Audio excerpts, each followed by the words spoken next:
വിജേട്ടാ, നമസ്കാരം. പുതിയ പുതിയ റിപ്പോർട്ടുകൾ പശ്ചിമേഷ്യയിൽ നിന്ന് പുറത്തു വരികയാണ്. ഇന്ത്യൻ പ്രധാനമന്ത്രി നരേന്ദ്രമോദി ഇസ്രായേൽ പ്രധാനമന്ത്രിയായിട്ടുള്ള ബെഞ്ചമിൻ നെതന്യാഹുവായിട്ട് വിളിച്ചിട്ട് ഒന്ന് സംയമനം പാലിക്കണം എന്ന് പറഞ്ഞിട്ടുണ്ട് എന്നാണ് നമുക്കറിയാനായിട്ട് സാധിക്കുന്നത്. അതിന്റെ പിറകെ ഇറാനിൽ നിന്ന് വരുന്ന റിപ്പോർട്ടുകൾ എന്ന് പറഞ്ഞാൽ നമ്മുടെ ഖമനേയി അയാളുടെ ഒളിവ് ജീവിതം അവസാനിപ്പിക്കാൻ പോകുന്നു. അതിനുശേഷം 5 വർഷത്തിന് ശേഷം അയാൾ ഒരു സമ്മേളനം വിളിക്കാൻ പോവുകയാണ് വിശ്വാസികളെ അഭിസംബോധന ചെയ്യാൻ എന്ന് അറിയാനായിട്ട് സാധിക്കുന്നുണ്ട്.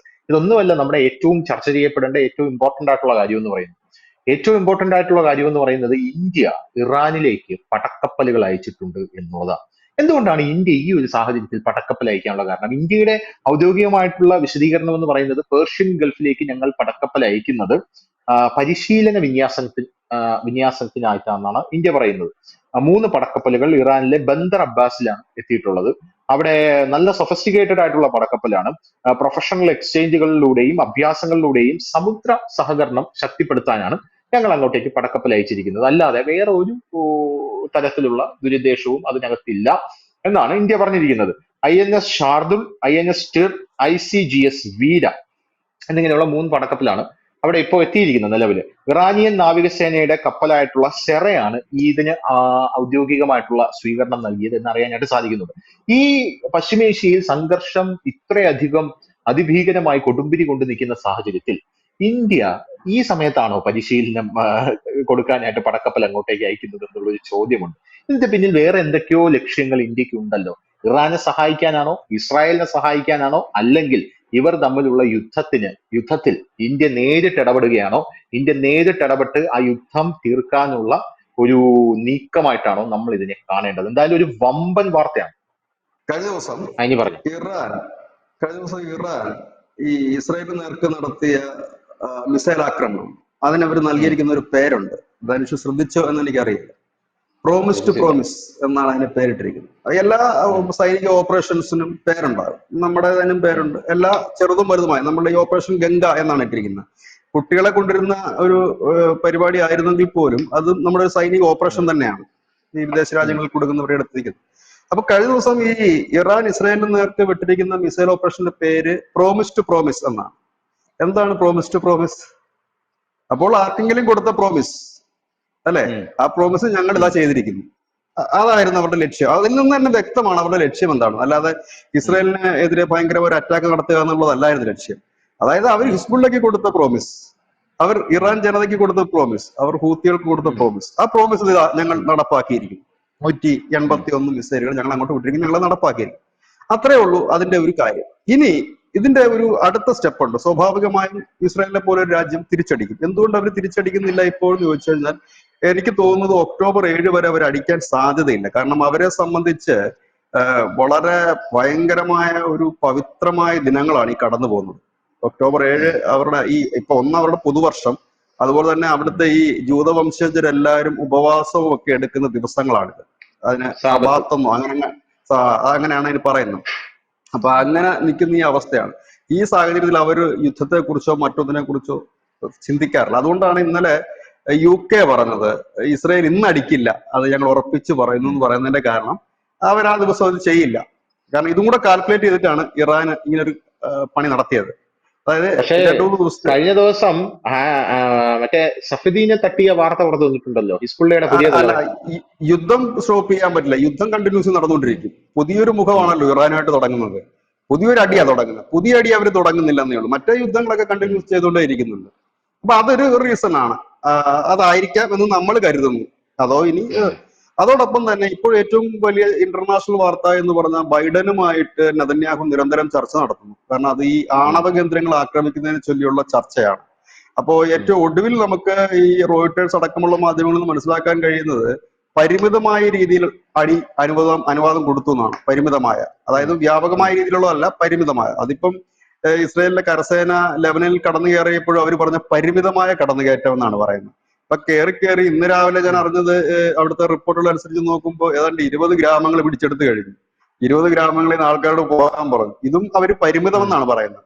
അതായത് ഒരു ചെറിയ രീതിയിലുള്ള ഗ്രൗണ്ട് ഇതാണ്. അതേപോലെ തന്നെ ഇറാനെ പരിമിതമായി അടിക്കുമെന്നാണ് പറയുന്നത്. പക്ഷെ ഇവിടെ ചിന്തിക്കപ്പെടേണ്ട മറ്റൊരു കാര്യമുണ്ട്. കാരണം ഇറാനും ഇസ്രായേലും തമ്മിൽ സംഘർഷം രൂക്ഷമാവുകയാണെങ്കിൽ സ്വാഭാവികമായി ഈ ചെങ്കടൽ കേന്ദ്രീകരിച്ചുകൊണ്ട് ഹൂത്തികൾ വലിയ രീതിയിൽ തന്നെ ആക്രമണം അഴിച്ചുവിടും.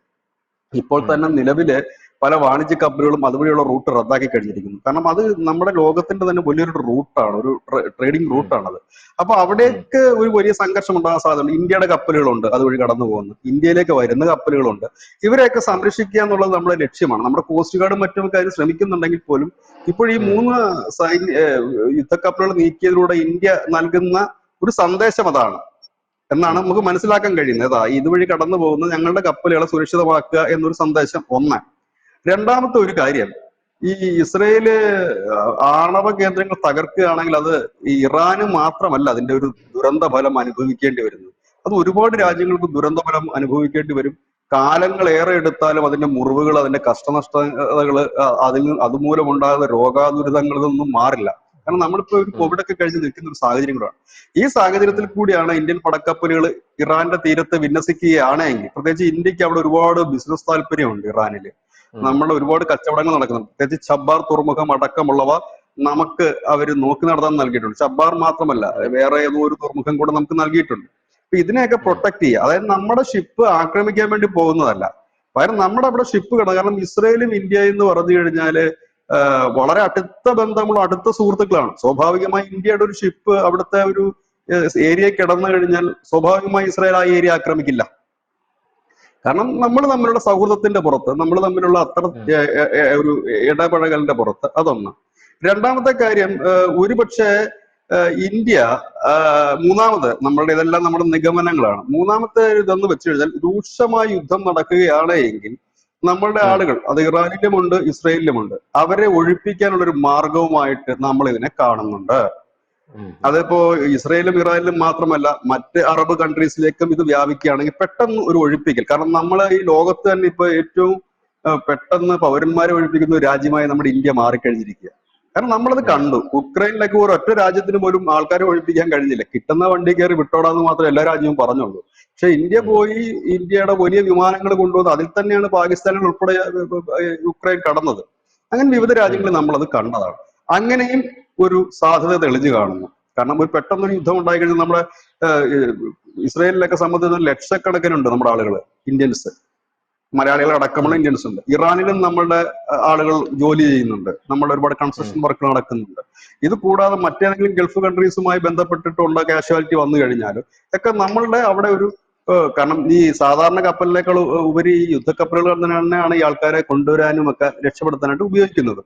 അപ്പൊ ഇങ്ങനെയുള്ള 3 സാധ്യത, ഇത് നമ്മൾ കാണുന്ന ഒരു സാധ്യത മാത്രമാണ്. പക്ഷെ ഔദ്യോഗികമായി നമ്മുടെ ഉം, രാജ്യം പറയുന്നത് നമുക്ക് വിശ്വസിക്കാൻ കഴിയുന്നുള്ളൂ. നമ്മുടെ രാജ്യം പറയുന്നത് ഉം, അത് പേർഷ്യൻ നാവിക, അതായത് ഇറാനുമായിട്ടുള്ള നാവിക സഹകരണം ഞങ്ങൾ മെച്ചപ്പെടുത്തുന്നതിന്റെ ഭാഗമായി പരിശീലനത്തിനുമാണ്. അത് പറയുന്നതിന്റെ കാരണമുണ്ട്. 2 മാസം മുമ്പ് ഉം, ഈ ബോംബെയില് ഇറാന്റെ 2 കപ്പലുകൾ വന്നിരുന്നു, യുദ്ധക്കപ്പലുകൾ. ഉം, ഉം, ബോംബെ തീരത്ത് നങ്കൂരം ഇടുകയും അവിടെ അവർ നമ്മുടെ നേവിയുമായിട്ട് ചേർന്ന് ചില പരിശീലന മുറകളൊക്കെ നടത്തുകയും ചെയ്തു. കാരണം ഇന്ത്യയെ സംബന്ധിച്ച് ഉം. ഇപ്പൊ ഈ ഇറാനുമായിട്ട് നമ്മൾ നല്ലൊരു ബന്ധത്തിലേക്ക് പോയിക്കൊണ്ടിരിക്കുന്ന ഒരു സമയം കൂടിയാണ്. അവിടുത്തെ ഒരു പുതിയ അതെ. ട്രേഡ് റൂട്ടുകൾ തിരക്കും. നമ്മളെ സംബന്ധിച്ച് ഇവർ രണ്ടുപേരും നമുക്ക് സുഹൃത്തുക്കൾ മാത്രമല്ല, നമ്മുടെ കച്ചവട താല്പര്യങ്ങൾ ഒരുപാടുണ്ട്. ഇസ്രായേലിലായാലും ഉണ്ട്, ഇറാനിലായാലും ഉണ്ട്. അങ്ങനെ രണ്ടു കൂട്ടരും ഉണ്ട്. നമുക്ക് രണ്ടു കൂട്ടരും വേണം. നമുക്ക് രണ്ടു കൂട്ടരും വെറുപ്പിക്കാൻ കഴിയില്ല. അല്ലെങ്കിൽ ഏതെങ്കിലും ഒരു പക്ഷം ചേർന്ന് നമുക്ക് മുമ്പോട്ട് പോകാൻ കഴിയും. ഇപ്പോൾ ഈ കപ്പല് അതെ. പോയതിന്റെ പിന്നിലുള്ള അഭ്യൂഹങ്ങൾ ഇത്ര മാത്രമായിരിക്കണം. നമുക്ക് നമ്മുടെ ഉം, രാജ്യത്തിന്റെ ഷിപ്പുകളും അതുപോലെ തന്നെ അതുവഴി നമ്മുടെ രാജ്യത്തേക്ക് വരുന്ന ഷിപ്പുകളും സംരക്ഷിക്കുക എന്നുള്ളത് തന്നെയാണ് പ്രഥമ പരിഗണന.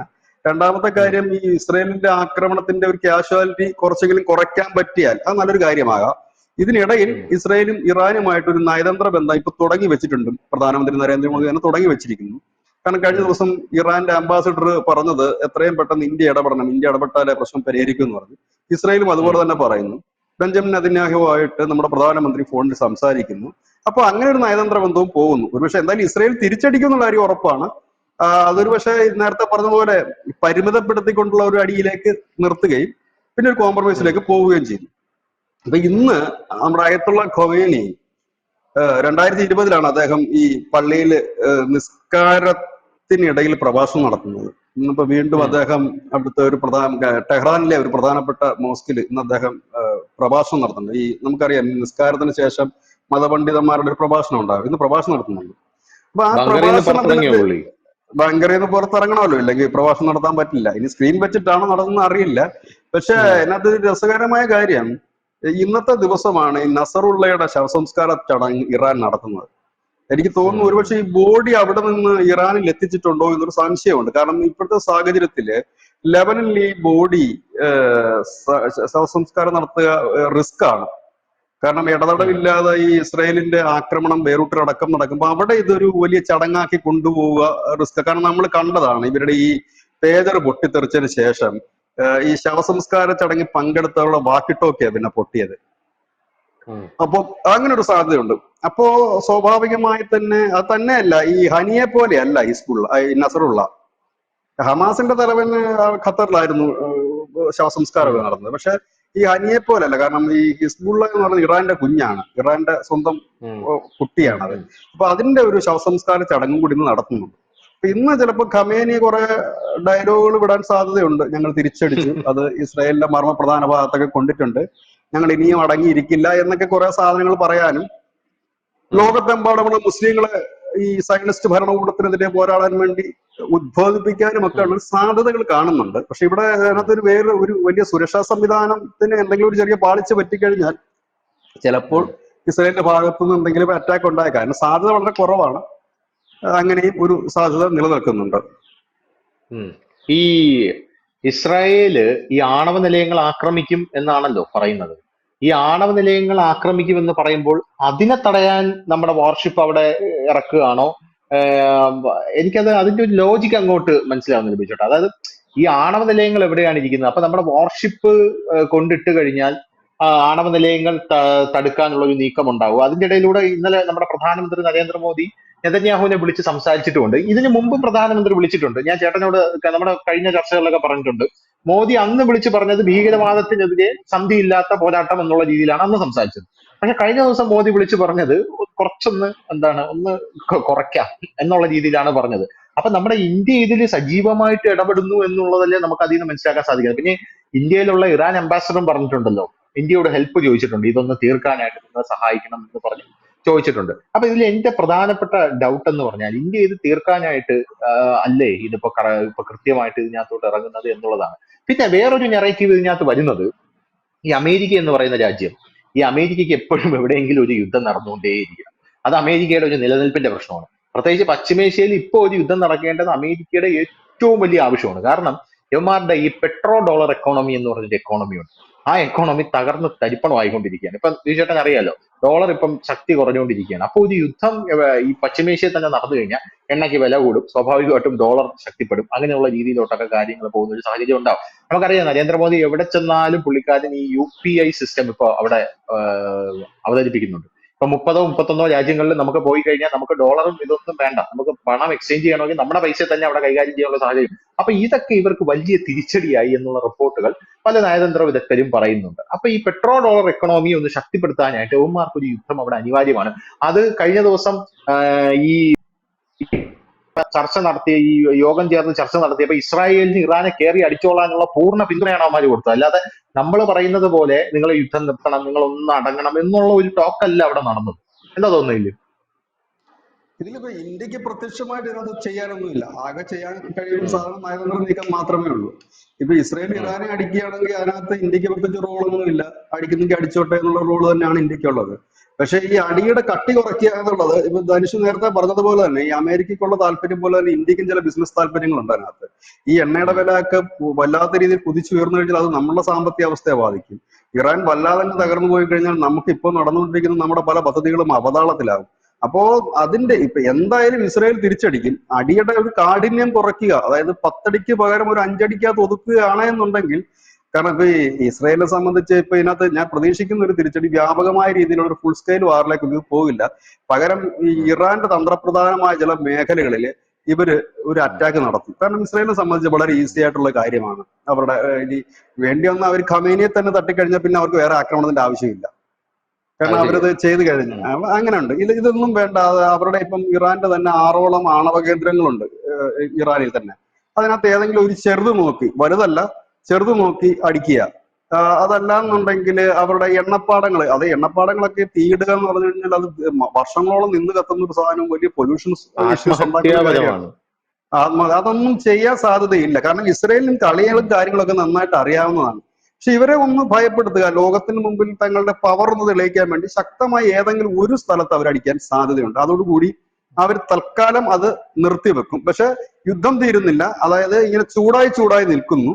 ഇടയ്ക്കിടയ്ക്ക് ഓരോ ചെറിയ അറ്റാക്ക്, ആ ഒരു രീതിയിലേക്ക് പോകാനുള്ള സാധ്യതയാണ് കൂടുതൽ. ഇപ്പൊ ഇന്ത്യയെ സംബന്ധിച്ച് പറയുകയാണെന്നുണ്ടെങ്കിൽ ഇന്ത്യയുടെ വിഷയം ഇതാണ്. അതായത് ഇന്ത്യക്ക് അവിടെ കുറെ കച്ചവട താല്പര്യങ്ങളുണ്ട്. ഇന്ത്യൻ ഷിപ്പുകളിൽ ചെങ്കടലിൽ കൂടെ ഈ ഹൂത്തികൾ സ്വാഭാവികമായിട്ടും വലിയ രീതിയിൽ റിയാക്ട് ചെയ്യും. അവർ പറഞ്ഞു കഴിഞ്ഞു ഓൾറെഡി തന്നെ. ഇപ്പൊ തന്നെ വാണിജ്യ കപ്പലുകൾ തടയാൻ തുടങ്ങിയിട്ടുണ്ട്.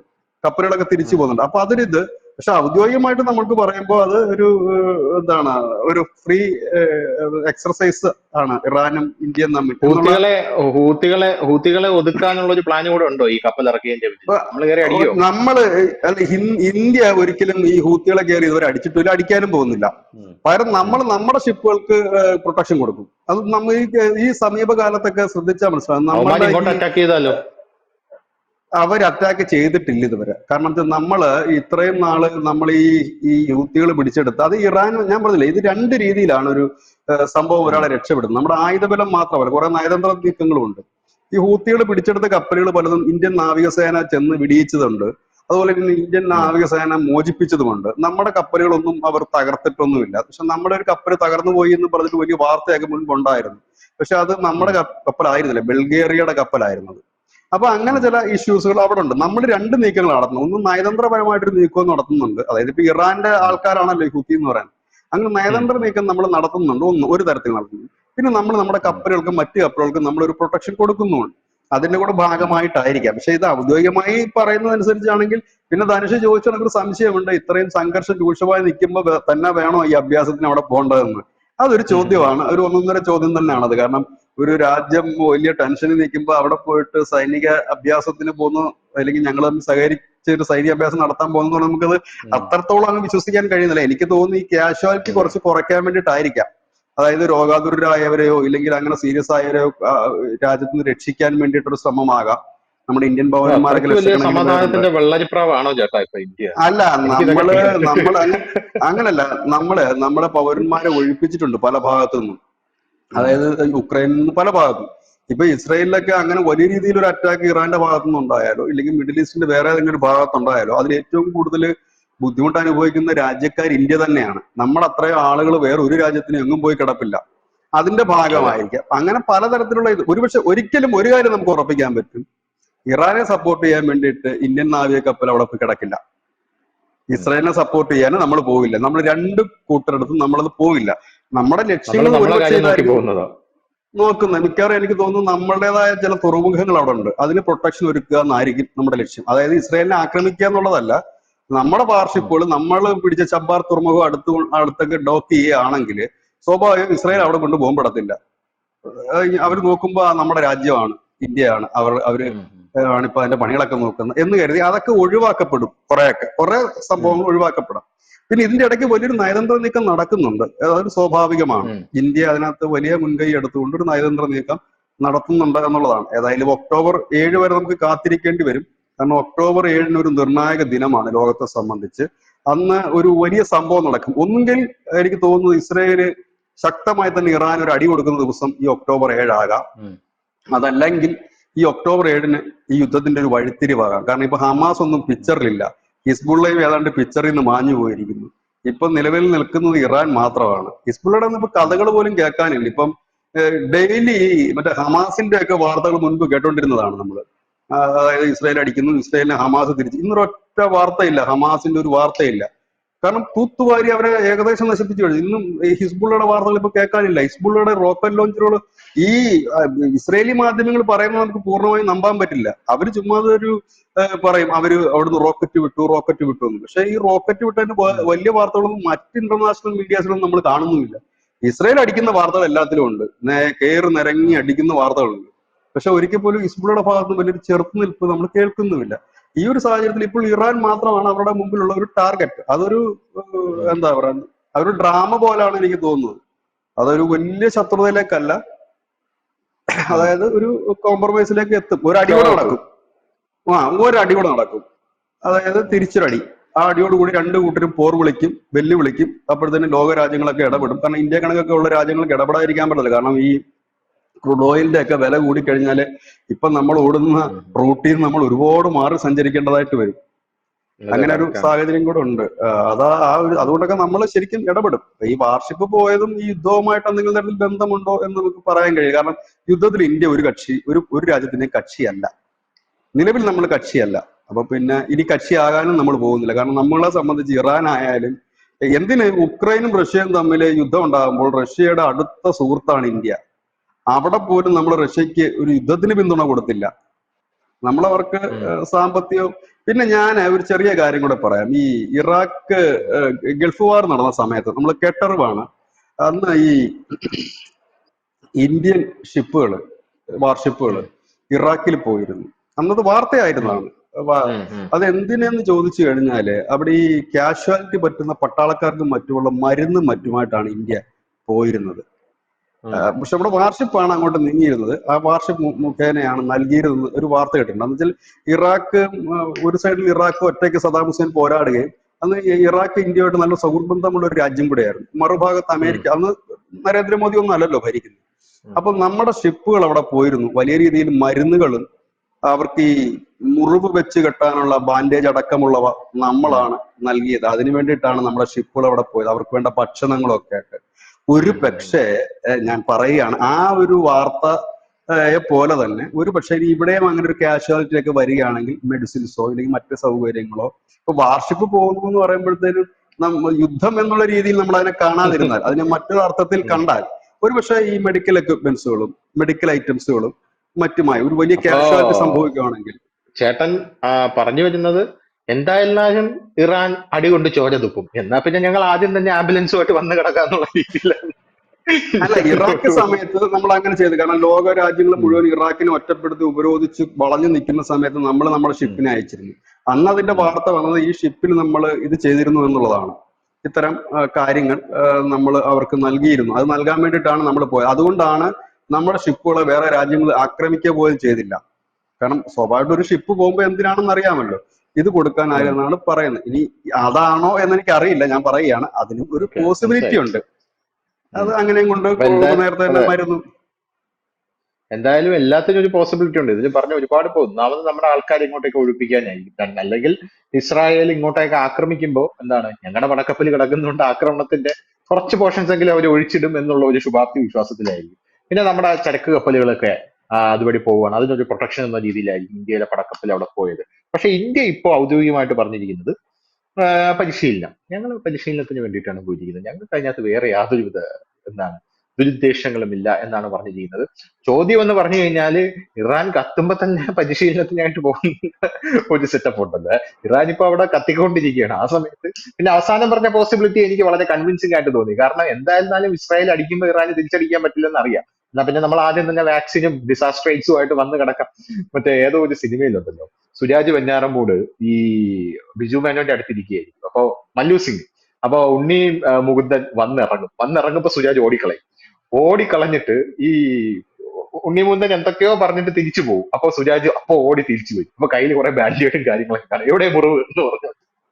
അതുപോലെയുള്ള അതാണ് എനിക്ക് കുറച്ച് കൺവിൻസിങ് ആയിട്ട് തോന്നിയത്. ചിലപ്പോ അത് നടക്കാനുള്ള സാധ്യത എന്തായാലും ഉണ്ട്. എന്തായാലും വരുന്ന ദിവസങ്ങളിലും വരും മണിക്കൂറുകളിലും ഇത് സംഭവിക്കുമെന്ന് നമുക്ക് കണ്ടു തന്നെ അറിയാം. Okay, thank you Biju, thank you so much. ഈ യുദ്ധത്തിന്റെ എസ്റ്റിമേറ്റ് ഇടാൻ നമുക്ക് ഈ ലോകത്തിന് വിദഗ്ധരായുള്ള ആൾക്കാരുണ്ട്, അത് കേരളത്തില. അതെ, എസ്റ്റിമേറ്റ് ഈ യുദ്ധത്തിന് എത്ര തുക ചെലവായി, എന്തൊക്കെയാകും, ഒരു ഡെഡ് ബോഡി പിടിച്ചിടുന്നതിന് എത്രയാകും എന്നൊക്കെ ഉള്ളത്. അയ്യോ, സത്യം പറഞ്ഞാൽ പിണറായി ചിലപ്പോൾ മിസ് ചെയ്യുന്നതായിരിക്കും കേട്ടോ. ഇവിടെ പിണറായി ആയിരുന്നെങ്കിൽ ഒരു മൃതദേഹം സംസ്കരിക്കാനായിട്ട് കുറഞ്ഞത് ഒരു 50 ലക്ഷം രൂപയെങ്കിലും വന്നിട്ടില്ല. കൂടുതൽ വാർത്തകളും വിശേഷങ്ങളും നിങ്ങളിലേക്ക് എത്താൻ ABC മലയാളം സബ്സ്ക്രൈബ് ചെയ്യുക, ബെൽ ബട്ടണും അമർത്തുക.